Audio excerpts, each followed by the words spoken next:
कृपा ही केवलम। सद्गुरुदेव भगवान की जय। तो वासना जो है, वासना का बीज खत्म होना चाहिए। बीज कब खत्म होगा? फटाफट आगे बढ़ते हैं भगवान। वासना का बीज खत्म कब होगा? जब वासना को आप काटोगे, धीरे धीरे वासना कटेगी। ऐसा नहीं है कि आज हमने सोच लिया और हमारी इच्छाएं सब खत्म हो जाएंगी, बरसों लगेंगे भगवान। धीरे धीरे धीरे धीरे होगा। क्यों? धीरे धीरे रे मना, धीरज से सब होए।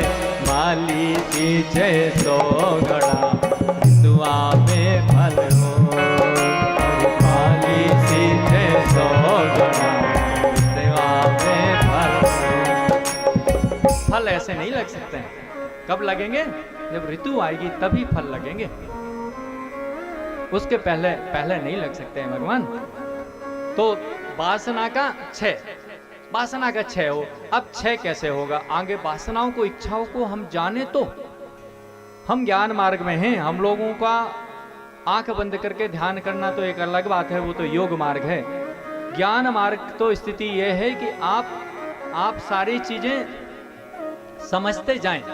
तो वासना है क्या? हमारे अंदर सबसे ज्यादा तीव्र, सबसे ज्यादा एक्टिव कौन सी इच्छा है? कैसे हमको उसको डिलीट करना है धीरे धीरे?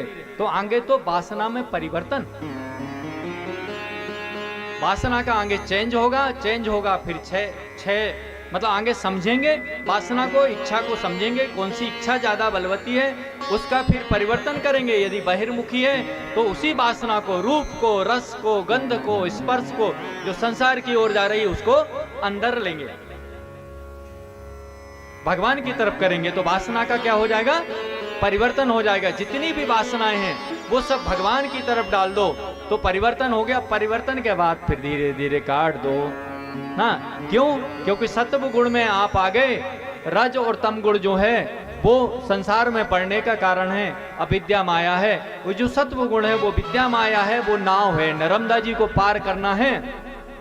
तो भगवान की तरफ भले ही वासनाएं आपने मोड़ दी, नाव थी वो, नाव को आप सिर पे लेके नहीं जाते। नर्मदा जब पार करते हो, गंगा पार करते हो, नाव को नदी में ही छोड़ कर जाना पड़ता है।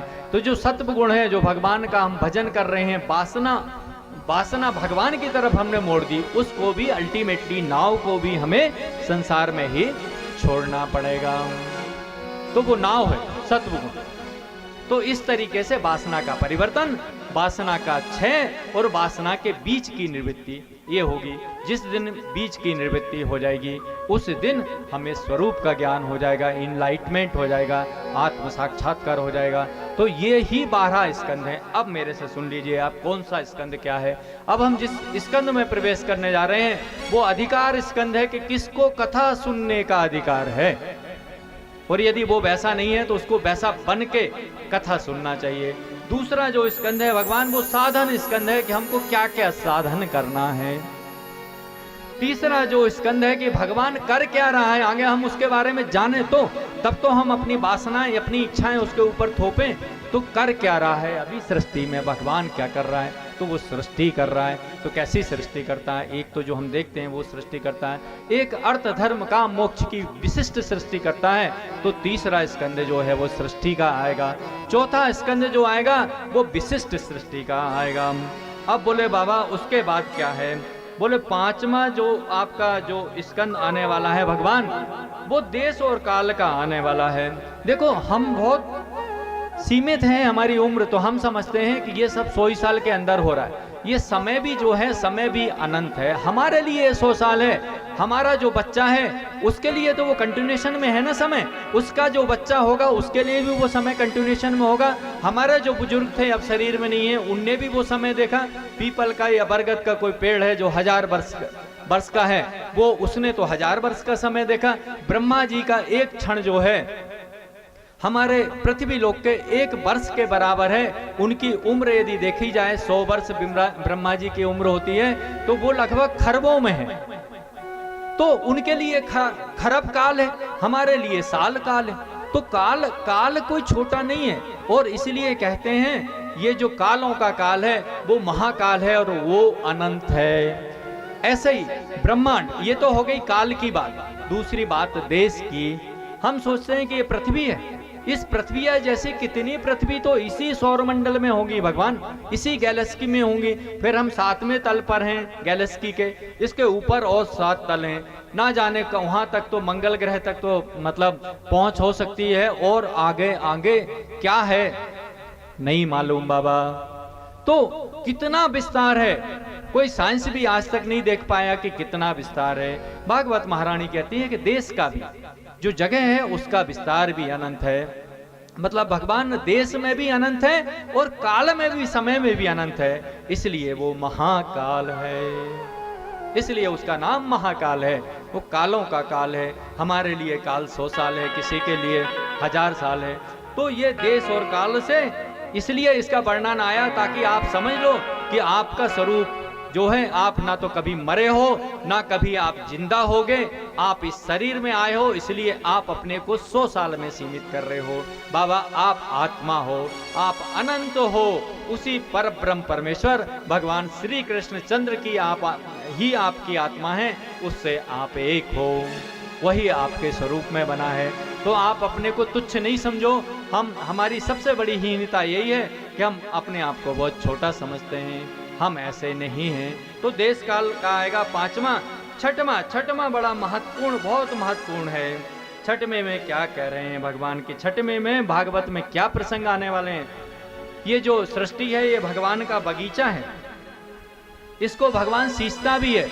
सींचता कैसे है कि हमको अज्ञानी सदा के लिए नहीं रहने देता। कुछ समय के लिए हम अज्ञानी रहेंगे, पर कोई ना कोई आपको ज्ञान दे जाएगा, एक ना एक दिन किसी ना किसी जन्म में ज्ञान दे जाएगा, तो आपको बीज पड़ जाएगा, कुछ ना कुछ मिल जाएगा, उसकी व्यवस्थाएं हैं। आपको वो हमेशा के लिए दुखी नहीं रखना चाहता, आपका वो हमेशा विनाश नहीं करना चाहता। मतलब वो मोटर गाड़ी शरीर इसलिए दे रहा है कि अभी आप उस स्थिति में नहीं पहुंचे हो। जिस दिन आप उस स्थिति में पहुंच जाओगे तो ये शरीर रूपी मोटर गाड़ी वो देगा नहीं, फिर कहेगा बाबा अब तेरे को जरूरत नहीं है, ना तो तेरी मृत्यु है ना तेरा जन्म है, तू तो अनंत कोटि ब्रह्मांड के साथ एक है बाबा।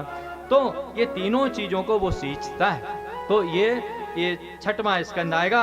7वां वही वासना की पहचान क्या होगी और परिवर्तन कैसे करेंगे, वासना को अंदर की तरफ कैसे मोड़ेंगे, इच्छाओं को। और 8वां जो आएगा वासनाओं को धीरे धीरे कैसे काटेंगे। और 9वां स्कंद जो आएगा वासना के बीज का नाश कैसा होगा। फिर जैसे ही वासना का बीज का नाश होगा वैसे ही भगवान रामचंद्र 9वें स्कंद में प्रकट हो जाएंगे, बाहर भी और आपके हृदय में भी। वो 10वें स्कंद के पूर्वार्ध में भगवान कृष्णचंद्र प्रकट हो जाएंगे। तो ये है भागवत। और 11वां स्कंद मुक्ति स्कंद होगा कि मुक्ति, ये सब का सार की मुक्ति कैसे मिलेगी बहुत सारांश में। वो 12वें स्कंद में फिर से एक बार पूरी भागवत का सार होगा। ये भागवत है। भागवत ये नहीं है कि एक प्रसंग के बाद दूसरे प्रसंग में गए, एक किस्सा सुनी, अरे बोले ये तो चौथी की किताब में भी लिखी थी, ध्रुव की किस्सा, और 5वीं की किताब में भी लिखी थी, आगे बढ़ लो। ऐसा नहीं है भगवान कृष्णचंद्र की जय, सतगुरुदेव भगवान की जय।